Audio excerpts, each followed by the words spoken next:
Olá pessoal, eu sou Marcelo Antunes do canal Swadial Brasil e hoje eu venho aqui para falar com vocês sobre tradução cultural e linguagem do Swadial.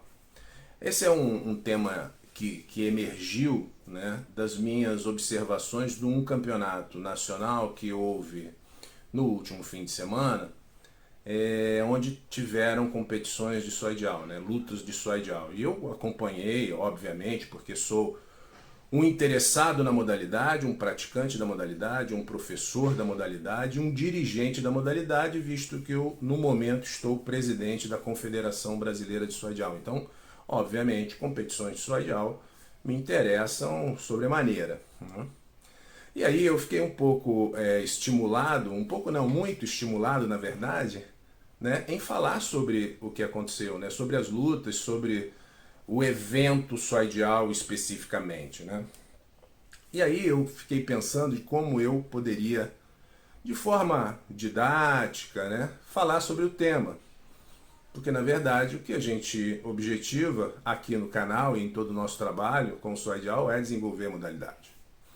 Bom, aí eu fiquei refletindo um pouco no fim de semana, revi o evento mais de 2 vezes, até para poder, né, apreender um pouco o que estava acontecendo ali e tudo mais. Não foi um evento muito grande, tiveram poucas lutas, né?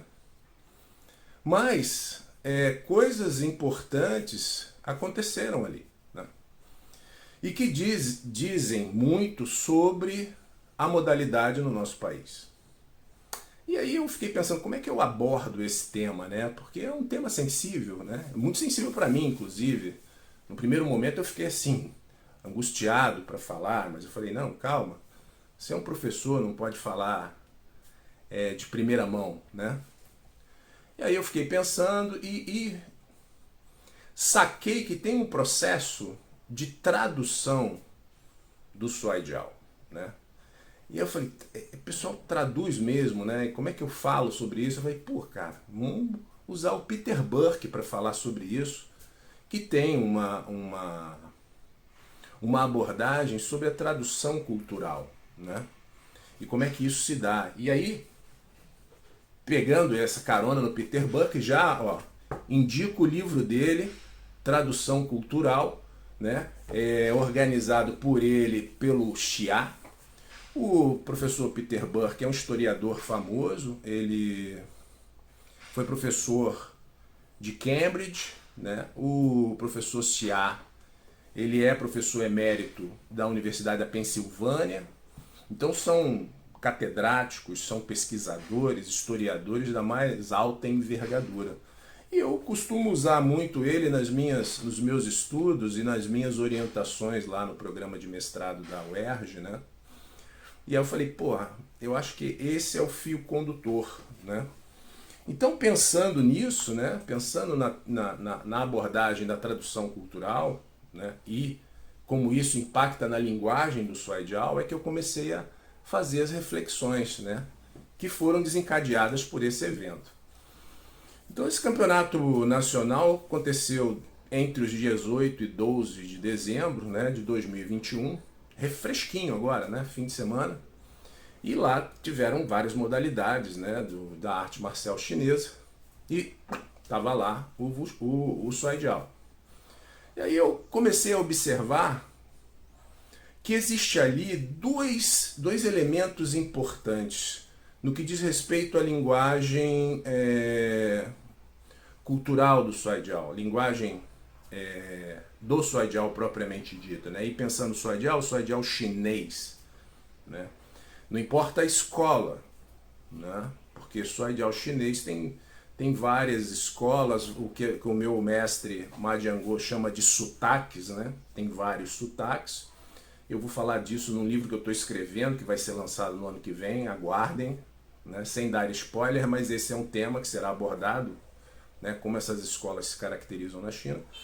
Mas aí eu fiquei pensando, tem duas vertentes, né? A vertente das regras de competição. A regra é uma síntese da linguagem técnica, da linguagem do fazer, né? Da luta propriamente dita. E a linguagem corporal. Então são duas linguagens ali, né? E a linguagem corporal inclui todo o universo que o Suaidial contempla, como as técnicas utilizadas, o tipo de roupa, os termos utilizados, né? E tudo isso, na perspectiva da tradução, né, deixa muito claro como as coisas se desenvolveram, né, ao longo desses últimos anos, né? O que, obviamente, é o meu fator de incômodo no processo. E aí, para falar um pouco de tradução, da tradução cultural que o Peter Burke propõe, né, a gente precisa entender que toda tradução, todo contato entre culturas, né, ela pressupõe uma tradução, né?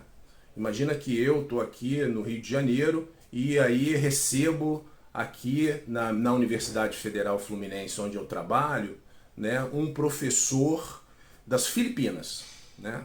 Vamos colocar assim.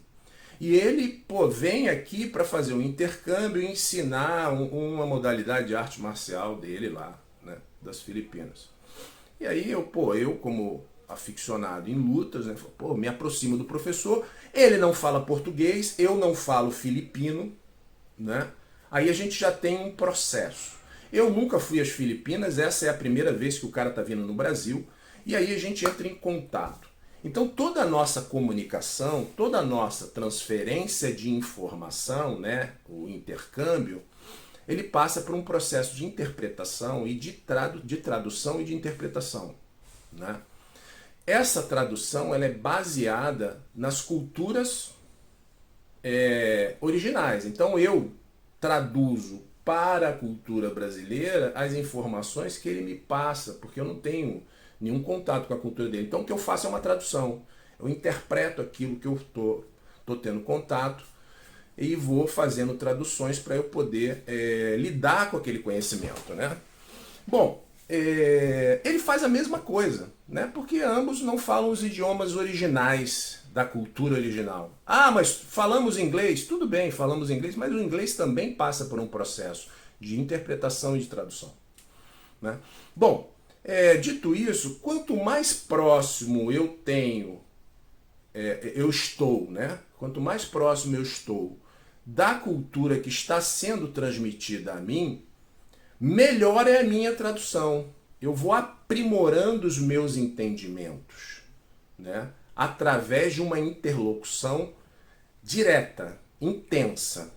Quanto mais afastado eu estou da cultura original que eu pretendo lidar, né, mais difícil é a tradução. E aí eu vou fazendo aproximações com outros campos que não necessariamente são os campos da cultura original. Bom, dito isso, né, significa dizer que quanto mais contato a gente tem com a cultura que a gente pretende se relacionar, mais próxima da tradução correta eu estou. Quanto mais distante da cultura original eu estou e que eu pretendo me apropriar, mais difícil é a tradução e eu vou usando subterfúgios que não são particulares daquela cultura. Bom, essa é uma introdução para a gente entender como eu comecei a pensar, né, por que determinadas coisas estavam acontecendo e como elas aconteceram, né? Uma análise mesmo acadêmica sobre o processo, né? E aí eu peguei e separei duas coisas, as regras como síntese de uma linguagem e a linguagem corporal como a manifestação da compreensão da cultura original, ou seja, como tradução. Daí, para falar de regra, eu preciso voltar um pouquinho no tempo e explicar uma coisa.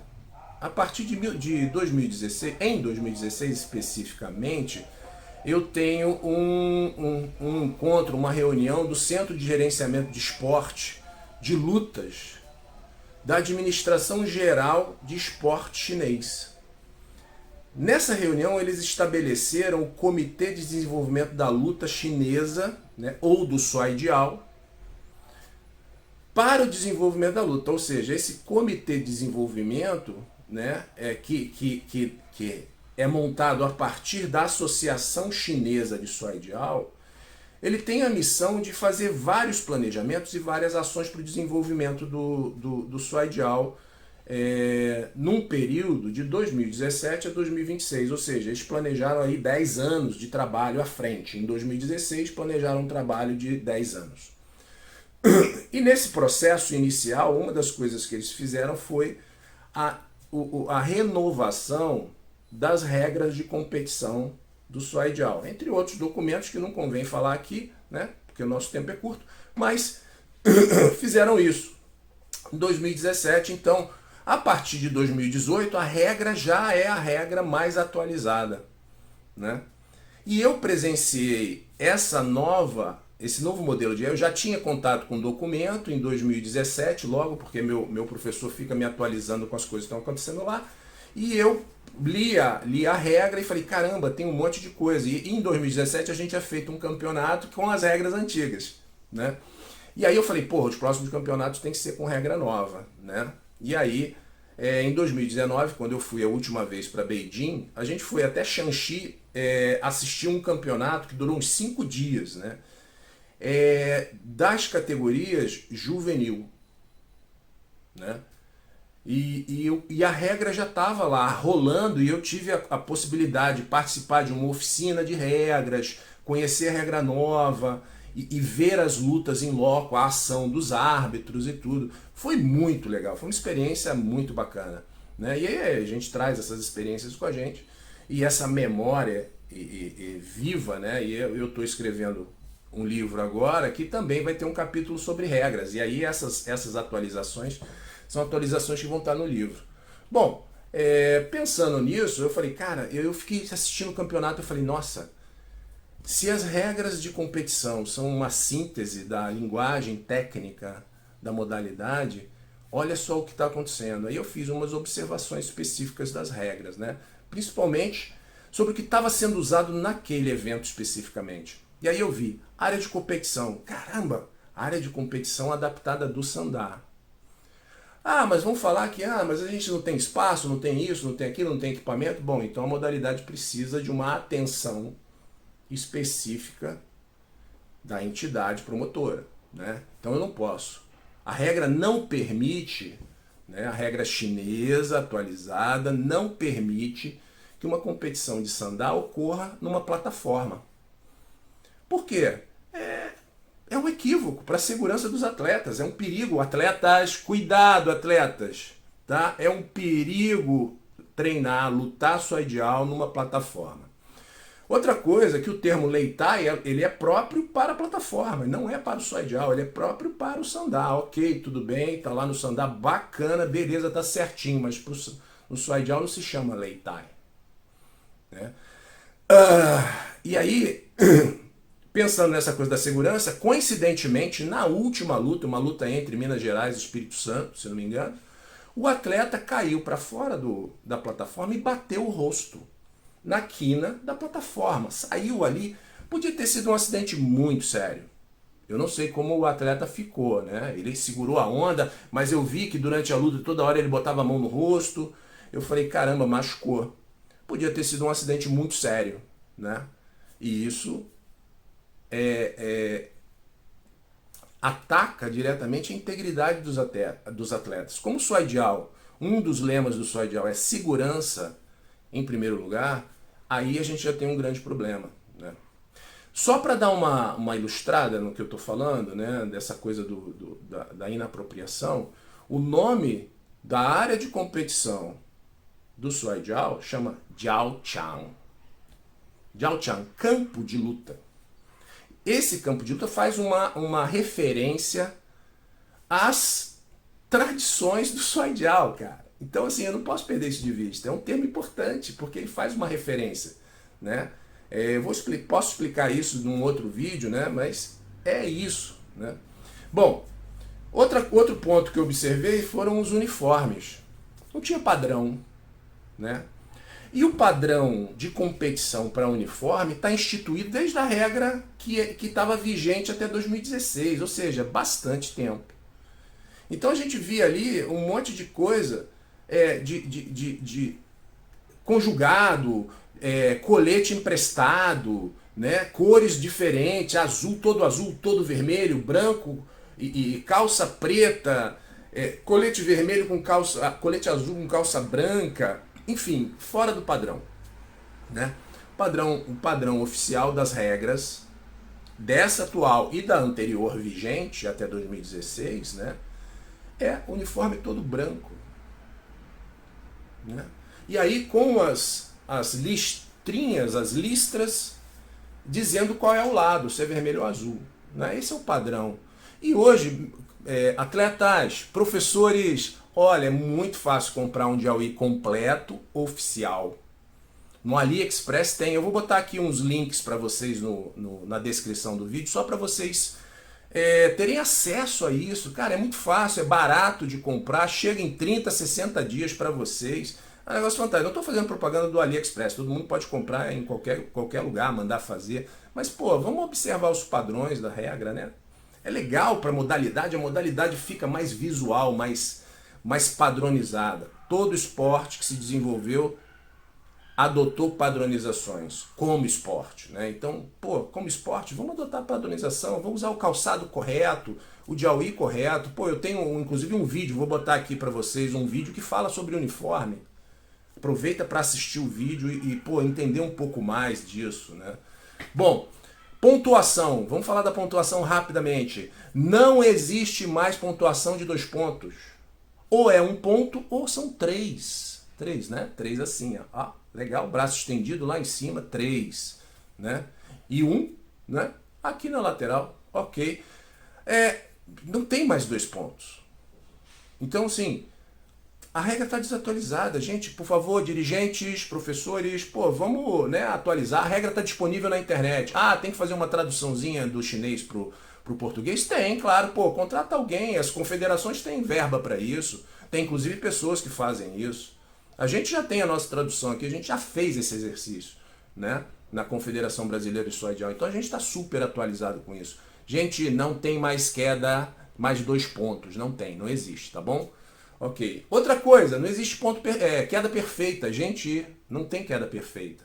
Ou tem queda de 1 ponto ou tem queda de 3 pontos. Tá? Queda perfeita é o quê? É a queda de 3 pontos. Não existe essa linguagem na regra de Soidial. Então, por favor, gente, vamos nos atualizar. Vamos promover a nossa modalidade, gente. Vamos, né, forçar. Eu acho que Soidial é uma modalidade que tem muito potencial. Se a gente trabalhar direitinho, vai chegar lá, né?